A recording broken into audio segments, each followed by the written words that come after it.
देविया सज्जनों, आपने रामकृष्ण परमहंस का नाम तो सुना होगा। वो माँ काली के बड़े भक्त थे और साक्षात दर्शन उनको होते थे। तो संयोगवश ऐसा हुआ कि सामने कोई पंडित जी की मृत्यु हो गई, मंदिर खाली पड़ा रहा। तो प्रधान जी ने कहा कि आप थोड़ा सा पूजा पाठ कर लेना, थोड़ा भगवान को भोग लगा देना, माँ को भोग लगा देना। पहले तो उन्होंने मना किया, लेकिन लोगों ने जब कहा तो उनको मानना पड़ा। प्रधान ने कहा 2-4 दिन में पंडित जी का जुगाड़ हम कर ही लेंगे।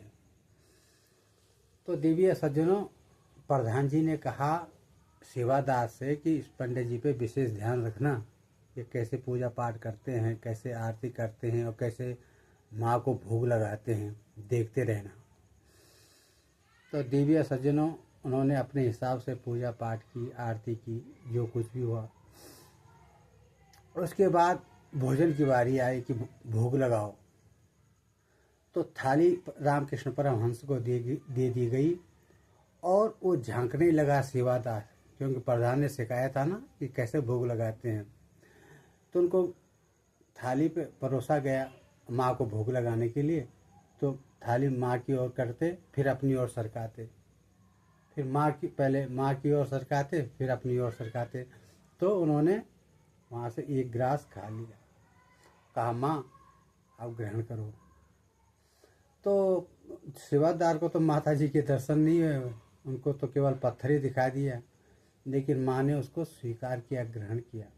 अब उन्होंने उस सेवादार ने प्रधान जी से शिकायत कर दी कि ये पहले झूठा करते हैं और फिर माँ को भोग लगाते हैं। प्रधान जी ने कहा इससे अच्छा है कि सेवादार तू ही कर ले पूजा। तो उन्होंने कहा प्रधान जी से, ये जो तुम थाली आगे सरकाते हो फिर अपनी ओर सरकाते हो और झूठा करते हो, तो माँ को भोग लगाते हो, इसका नियम क्या है, क्या श्रद्धा है? उन्होंने कहा तुम श्रद्धा को क्या जानो। जब मेरी माँ गरम गरम भोजन परोसती थी ना, तो मेरी ओर सरकाती थी, फिर अपनी ओर सरकाती थी और फिर चखती थी और फिर मुझे देती थी कि कहीं अगर गर्म हो जाएगा तो मेरे बच्चे का मुंह जल जाएगा। इसलिए मेरे को अपनी माँ की याद आती है, इसलिए मुझे पत्थर की मूर्ति में भी उस माँ का दर्शन होता है। इसीलिए मैंने सोचा कि कहीं माँ का मुंह न जल जाए, इसलिए मैंने उसको जूठन किया। लेकिन ये मेरी श्रद्धा है, तुम क्या जानो कि श्रद्धा किसे कहते हैं। राधे राधे, जय श्री कृष्ण।